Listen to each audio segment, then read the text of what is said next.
1920년대 경기도 팔당 부근의 한적한 야산, 봄나무를 캐던 한 노파의 눈에 흰색 도자기병이 들어왔습니다.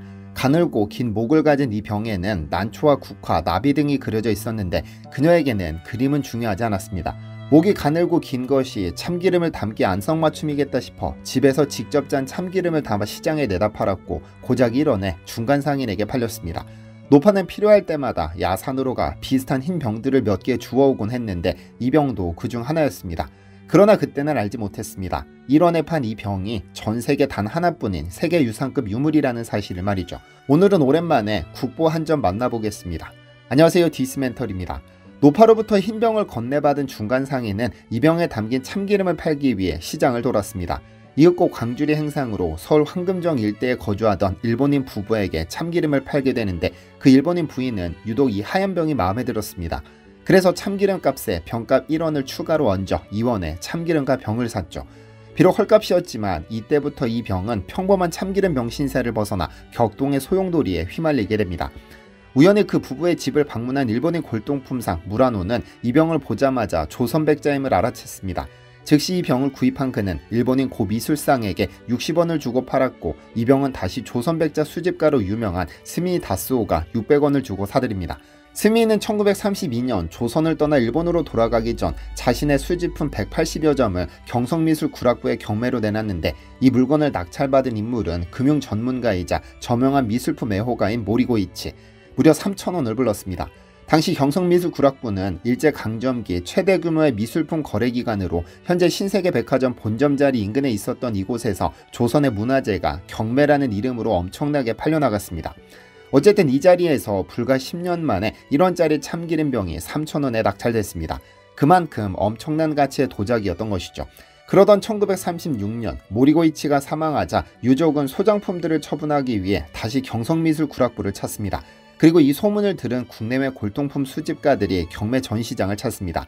이날 전시장에는 야마나카 상회라는 세계적인 규모의 고미술상도 찾아왔는데 조선의 귀한 문화재들을 해외로 반출해온 거대 자본으로서 식민지 조선의 보물들까지 노리고 있었습니다. 그리고 이 자리에는 간송 전영필도 와 있었습니다. 이 조선백자가 경매에 나온다는 소식을 듣고 직접 현장을 찾았다고 하죠. 아래에서 자세히 설명하겠지만 이 조선백자는 기존의 상식을 뛰어넘는 작품이었습니다. 보통 조선백자라고 하면 순백색의 깨끗한 다랑아리를 떠올리지만 이 병은 조금 다릅니다. 가장 널리 알려진 조선백자는 하얀 백자에 푸른 코발트로 그림을 그린 청화백자인데 이 병은 청화, 철채, 동채까지 세 가지 색깔을 모두 사용한 전 세계에서 단 하나뿐인 백자였습니다. 각 안료마다 요구하는 소성 온도와 가마 환경이 완전히 다른데 청화는 1300도 정도에서 안정되고 철채는 1250도, 동채는 1200도에서 가장 좋은 색이 발현됩니다. 그래서 이 세 가지 색상을 한 번에 구현하려면 슈퍼컴퓨터급 온도 조절 노하우가 필요합니다. 조금만 온도가 높아지면 동채가 날아가 버리고 낮아지면 청화가 제대로 발색되지 않으니까요. 그런데 이 병은 이 삼채기법이 완벽하게 구현되어 있었던 겁니다. 어쨌든 경매가 시작된 11월 22일에 현장 분위기는 상상을 초월할 정도로 긴장감이 감돌았습니다. 한쪽에는 야마나카 상회 대표가 자리했고 다른 한쪽에는 간송이 보낸 대리인 신보기조가 자리 잡고 있었습니다. 잠시 언급했지만 야마나카 상회는 대단한 자본을 움직이던 그룹입니다. 뉴욕, 보스턴, 시카고, 베이징, 런던에 지점을 둔 거대 기업으로 우리 문화재를 헐값에 사들여 서양에 내다 판 장본인입니다. 그간 간송과 야마나카 상회는 총 3번의 대결을 펼쳤는데 간송이 2승 1패를 기록했습니다. 그리고 이 백자 경매는 그 중에서도 가장 치열했던 승부로 남아있죠. 경매는 500원에서 시작됐습니다. 눈 깜짝할 사이에 7,000원이 넘어섰고 그때부터 치열한 응찰 경쟁이 벌어졌습니다. 만원부터 14,000원까지는 500원씩 올라갔는데 14,000 이후부터는 10원 단위 공방이 이어졌습니다. 14,510원, 14,520원, 14,530원, 14,540원, 그리고 마침내 야마나카 상회가 14,570원을 외쳤을 때 간송의 대리인은 잠시 망설였습니다. 그러나 곧 힘차게 손을 들어 외쳤습니다. 14,580원. 경매장은 순간 정적이 휩싸였습니다. 14,590원이 나올까 기대했지만 야마나카 측은 포기했습니다. 그리고 간송 전영필이 이 조선백자를 낙찰받았죠. 사실 지금 돈으로 14,580원이야 그리 크지 않은 돈이지만 1936년에 14,580원은 어마어마한 금액입니다. 당시 서울 시내 기와집 15채를 살 수 있는 금액이었으니까요. 현재 가치로 환산해도 약 45억 원. 다음날 신문들은 일제히 조선백자 15,000원의 낙찰이라며 대서특필했고 한국 미술품 시장 역사상 최고가 기록이 그렇게 쓰여졌습니다. 이것이 그 유명한 국보 제294호 백자 청화철체 동체 초충문병입니다. 간송이 일본의 거대 자본을 제치고 이 백자를 손에 넣은 사건은 문화재 수집을 통한 문화 독립의 상징적 승리로 평가되는데요. 간송은 일제강점기 내내 자산을 쏟아부어 유출 위기에 처한 우리 문화재를 사들이며 조선의 얼을 지키는 데 헌신했습니다. 1930년대에 확보한 문화재 중에는 이 백자 외에도 국보 훈민정음 해례본, 청자상가문학 문매병 등 수많은 걸작들이 있습니다. 일제가 경제력과 정보망을 총동원해 우리 문화유산을 수집 반출하던 시기 간송은 비록 식민지 백성이지만 문화만은 빼앗기지 않겠다는 각오로 문화재 수집에 나선 것이죠. 1936년 경매에서 지불한 14,580원은 당시로서는 상상하기 어려운 거액이었습니다. 그의 나이 불과 30에 불과했지만 이미 상속받은 재산의 상당 부분을 문화재 구입에 쏟아부었죠. 그가 설립한 보화각은 대한민국 최초의 사립미술관으로 해방 이후에도 그의 수집품을 공개하며 국민들에게 문화적 자긍심을 심어주는 산실이 됐습니다. 그럼 도대체 얼마나 뛰어난 도자기이길래 이렇게 비싼 값에 거래됐던 것일까요? 1920년대 노파가 이 도자기를 최초로 발견한 장소는 조선 왕실의 도자기를 굽던 분원 가마터였습니다. 왕실에서 사용될 목적으로 만들었기 때문에 장인의 손길이 더해졌을 것인데 실제로 겉보기에는 평범한 흰색 호리병처럼 보이지만 그 속에는 조선 도자예술의 온갖 기법과 마감이 집약되어 있죠. 우선 형태미부터 뛰어납니다. 가늘고 길게 뻗은 목과 달 항아리를 연상시키는 둥글고 풍만한 아랫부분의 조화로움은 보는 이로 하여금 단아하면서도 기품 있는 인상을 줍니다. 국화꽃을 중심으로 한 문양들은 마치 한 폭의 문인화처럼 여백과 조화를 이루며 배치되었는데 왕실 용도로서의 격조를 갖췄고 자연스러우면서도 소탈한 아름다움이 깃들어 있죠. 1997년 국보 제294호로 지정될 당시 심의 보고서에서도 당시 기술의 최고 경지를 보여주는 걸작으로 예술적 품격이 뛰어나다는 평을 받았습니다. 미술사학자 최순우 선생 역시 이 백자를 두고 물에 뺀 듯한 늘씬한 몸매의 곡선과 백자유의 색감이 자아내는 은은한 기품은 비할 대상이 없을 만큼 뛰어나 당시 조선 백자 중 가장 빼어난 미를 보여준 작품이라고 극찬했는데요. 무엇보다 이 백자가 귀한 이유는 조선 후기의 백자 가운데 유래를 찾기 힘든 복합 채색 기법을 구현하고 있기 때문입니다. 조선 왕실이나 양반가에서 애용된 전통 백자는 대개 순백의 광희나 청아 코발트 한류의 푸른 문양 정도로 단일 색상의 단아함을 추구했습니다.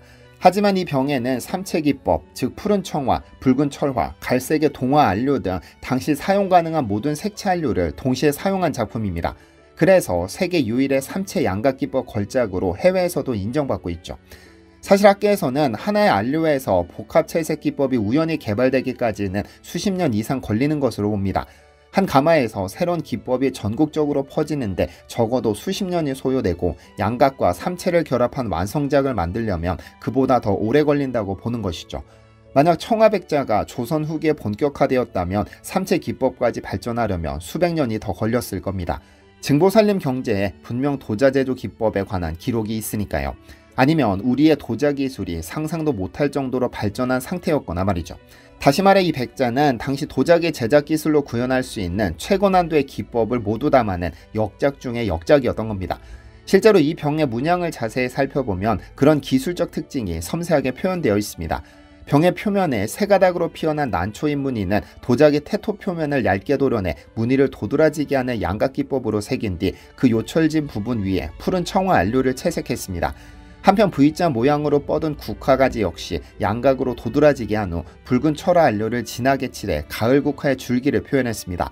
국화잎과 꽃송이는 난초 주변의 한 송이, 그 위로 세 송이가 균형 있게 배치되었는데 갈색과 붉은색을 내는 동화와 철화 안료를 나누어 써서 마치 서로 다른 색의 국화꽃들이 한 폭에 피어난 듯한 생동감을 줍니다. 흥미로운 것은 네 송이 중 하나의 국화꽃에는 아무런 채색을 하지 않고 백자의 순백 유약색을 그대로 남겨두었다는 점입니다. 이는 여백의 미를 살리면서도 보는 이로 하여금 나머지 꽃들의 색감을 더욱 두드러지게 느끼도록 하는 장치로 해석되는데요.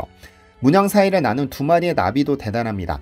나비는 몸통과 날개 끝부분에만 옅은 채색을 살짝 더하고 나머지는 양각 조각으로 처리하여 화면에 우아한 입체감을 더해주죠.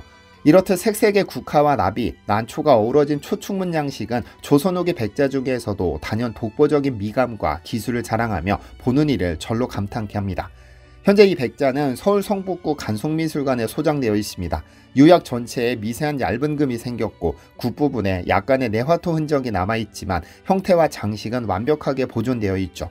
문제는 이 국보를 직접 볼 기회가 매우 제한적이라는 점입니다. 간송미술관은 2019년 리모델링 후 봄, 가을 각 2주간의 제한적 전시만 운영하고 있습니다.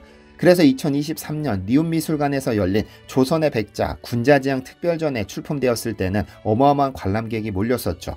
이렇게 제한적인 전시에도 불구하고 해외에서는 고화질 디지털 아카이브를 통해 이 백자를 연구하고 있습니다. 구글에 코리안 셀라돈을 영어로 검색하면 별별 논문이 다 나옵니다. 하버드대학교, 메트로폴리탄 박물관, 심지어 루브르 박물관까지 한국 도자기 연구자료를 보유하고 있을 정도죠. 조선 후기 대표적인 북학파 박제가는 저서 북학기에서 자기 하나를 제대로 만들지 못하면 나라의 만사가 모두 그 그릇을 담는다. 그 기물이 작다고 여겨 소홀히 할 수 없음이 이와 같다라고 했습니다. 청화, 철화, 동화를 이용해 마치 한 폭의 그림을 담아낸 듯한 이 도자기를 보고 있으면 어느 것 하나 소홀함이라고 느껴지지 않습니다. 이 하나를 완성시키기 위해 피땀 흘렸을 무명의 도공들과 장인들, 그리고 이 백자를 한국 땅에 남기기 위해 전 재산을 쏟아부었던 간송 전영필의 열정에 다시금 감사함을 느낍니다. 시청해주셔서 감사합니다. 디시멘터리에서는 여러분의 제보를 기다립니다. 제 채널에서 다뤘으면 하는 뉴스 또는 널리 알려졌으면 하는 영상은 디시멘터리 네이버.com으로 제보해주시면 소중히 제작하겠습니다.